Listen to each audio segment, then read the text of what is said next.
My friends, welcome to this episode of the Outdoor Gear Review. I hope you all are doing well. I have a question for you all. Have you heard of a company called Sierra Designs?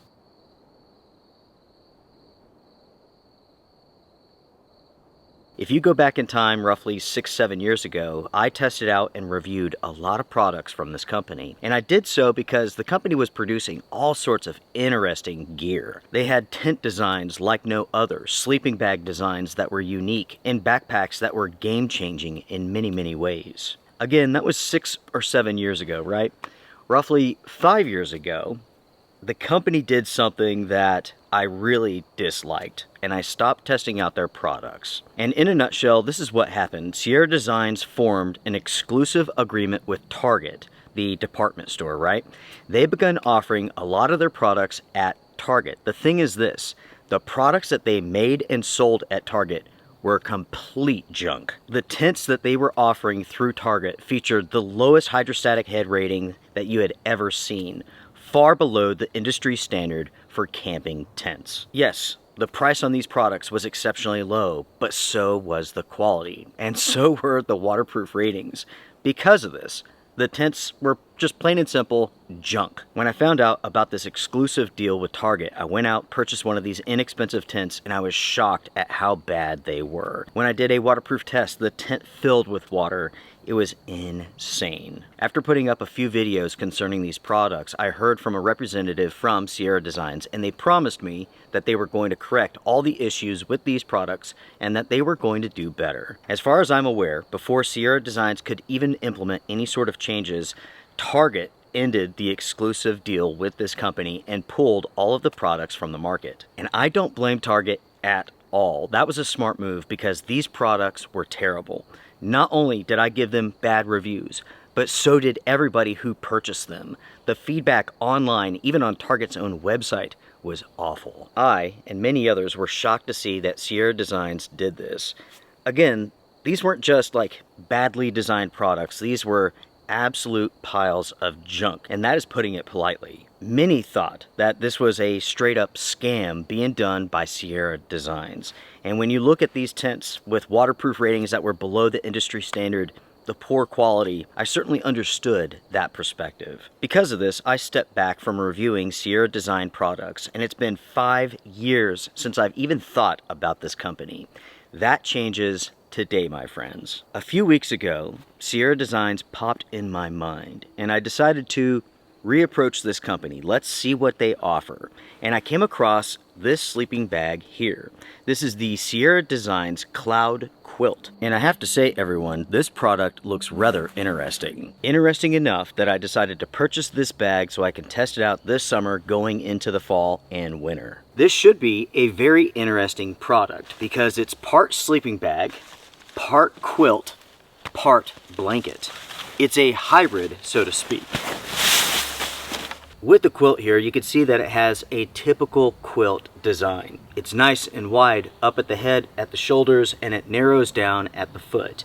An interesting feature here is this pocket right here, or I should say this hole. Interestingly enough, this hole here is designed for your head. Check this out, folks.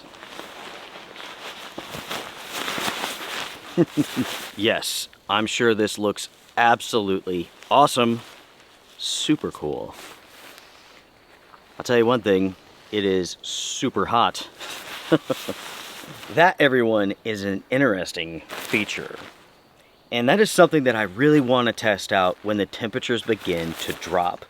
The nice thing about this type of product is that you can use it in such a wide range of temperature ranges, right? You can use it in warm conditions as a blanket. As the temperatures drop, it becomes a quilt. Then, as it becomes cold, it becomes a sleeping bag. On the inside of the quilt, what you have are typical quilt-like features. You have a foot box, obviously, for your feet, with the top of the bag flaring out so that you can use it as a quilt or as a blanket. Then you have the pocket for your head to go into for when you're camping out in cold conditions. You can have insulation around your head and also a vent hole so that you don't have to breathe inside of your bag, which is never a good idea. Now everyone, let's take a second and let's go over some stats concerning this bag. So again, this is the Cloud Quilt 20-degree bag. The company offers a number of Cloud products. This is the regular version. There's also a version that's more like a sleeping bag that features a zipper. Then there's a version of the sleeping bag that doesn't feature a zipper. And then you have multiple sizes, regular size in addition to long sizes. When it comes to the insulation, this features an 800 fill power down, which is a dry down. The shell and the liner are made from a 15 denier 400T nylon ripstop, which features a waterproof treatment. When this quilt is in the compression bag, it measures 6.5 inches by 6.5 inches, and it's 15 inches long. And with this quilt here, the regular size, it was designed for individuals up to 6 foot 3 inches. The weight of this bag is a very impressive 1.5 pounds, which is ultra light. And when it comes to the price, you're looking at $200. That's the retail price. Now everyone, let's talk about the temperature rating for this quilt. The company calls this the Cloud Quilt 20-degree. Now, unfortunately, the 20 degrees that they're talking about is the limit for this bag. The comfort rating is actually 32 degrees, and there's a big difference between the two here. At 32 degrees Fahrenheit, you will be comfortable with this product. At 21 degrees, guess what? You're not going to be. The limit temperature range means that you will survive when using this product. You're not going to freeze to death. That does not mean you're going to be comfortable. You're going to be comfortable at around 32. At 21 degrees, you're going to be cold, you're going to be uncomfortable, but you will live through the night. Yes, that means this is not really a 20-degree bag. I really wish companies wouldn't do this.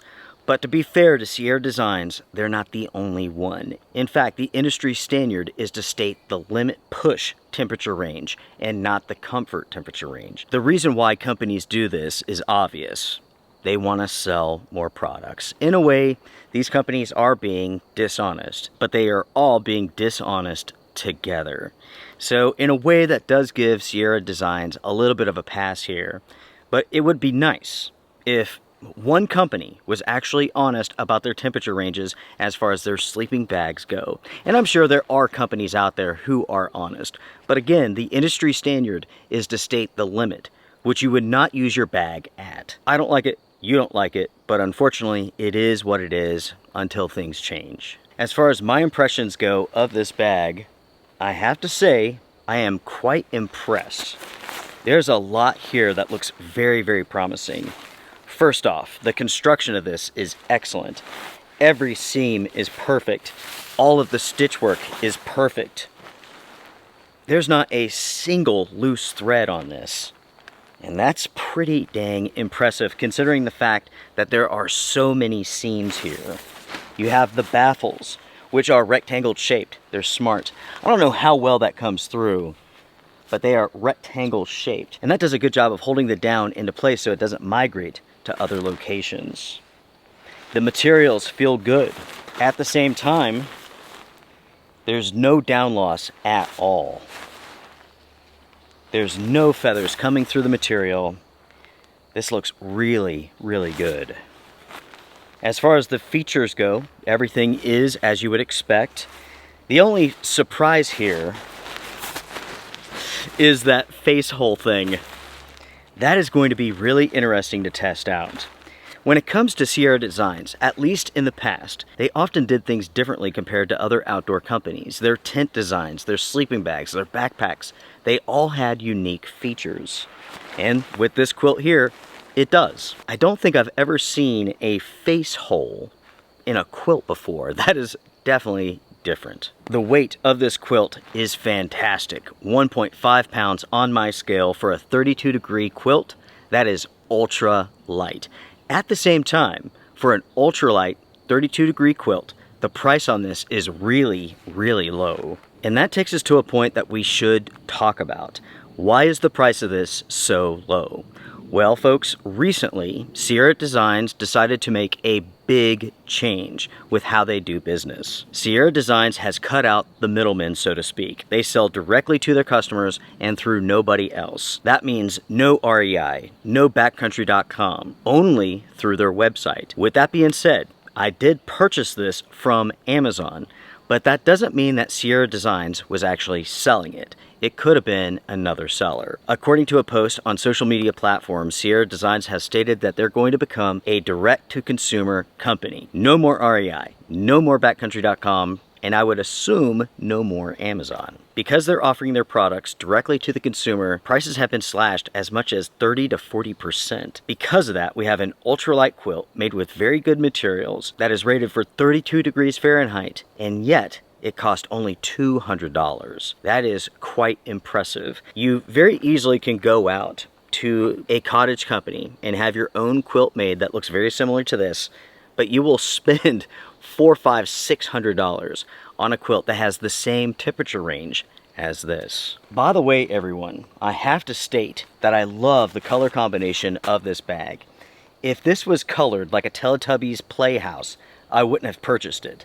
But I like these colors so much that I did. We have dark green followed by lighter shades of green, and it looks really, really good, at least in my opinion. That, everyone, is the Sierra Designs Cloud Quilt 20 degree bag, which they should have called 32 degree. Even the limit isn't 20 degrees, it's 21. I don't like that. Sierra Designs, you all could do better. Even if the industry standard is different, you could step out away from that, right? You could start the change, and everyone would be better off for it, including you all. Talking about Sierra Designs, there's a few more points that I want to bring up. First, in regards to the direct-to-consumer pricing, while lower prices are a good thing, right? I love that. I'm sure you do too. I am concerned about this company because that means their products are not going to be on high visibility sites such as REI or backcountry.com or campsaver.com, so on and so forth. What I'm talking about is their products getting in front of possible consumers' eyes. How are consumers supposed to know about Sierra Designs products? If they're not on websites like backcountry.com, then that means Sierra Designs is going to have to basically endeavor in very aggressive marketing. Will they do that? That remains to be seen. Does the company have the money for aggressive marketing? That is a question that I bring up because honestly, folks, after looking at the Sierra Design website, I'm not sure how much longer this company is going to be around for. I want to make this very clear. This is speculation on my end and my end only. I have no insider information at all, and I could be completely wrong on this. The move to the consumer pricing, that is very, very risky. And at the same time, when it comes to the products that Sierra Designs is offering right now, they are very limited. That was one of the things that really shocked me when I went out looking to see what Sierra Designs was up to. They offer very little as far as a variety of products go on their website. And the products that they do offer have been around for a very, very long time. With the Cloud Quilt here, this has been out on the market for a long time. And again, while looking at what they offer, I'm seeing products that I tested out 5, 6, 7 years ago. And what I don't see are brand new, fresh designs. And that, everyone, concerns me a bit. I have seen other companies go the same route. You know, originally they were sold at REI, Backcountry, and whatnot. Then they go to the direct-to-consumer model. Then the companies shut down. I have seen this over and over and over again, and hopefully that's not going to happen to Sierra Designs. Without a doubt, what took place with the company and Target roughly 5 years ago has hurt them substantially. This company was once known for having very unique designs, very lightweight products, very interesting products. Now they're not really known for anything. I did some searching online and on YouTube, and it seems like Sierra Designs has very little traction, right? Very few people are talking about this company, and that's a big problem. Is this company in trouble? I don't know. In my opinion, it does appear to be that way. With that being said, all we can do is test out their products honestly. This has been a preview of the Cloud Quilt, and I have to say, with going hands-on with this product, I like what I see here. I cannot wait to begin testing this out. My plan is to initially begin using this as a blanket, then as a quilt, and then as a sleeping bag. Eventually, it will get cold enough where I'll stick my head in that hole. That sounds weird to say. Anyways, everyone, it will get cold enough to fully test this out eventually. and I cannot wait. Make sure to sound off down below what you all think first about Sierra Designs, and second, what do you all think about this quilt? And third, what is your prediction? Is Sierra Designs on the way out? If you found this episode interesting or at least helpful, please hit the thumbs up. I do appreciate it. Until next time, take care, be well, strength and honor. Bye for now.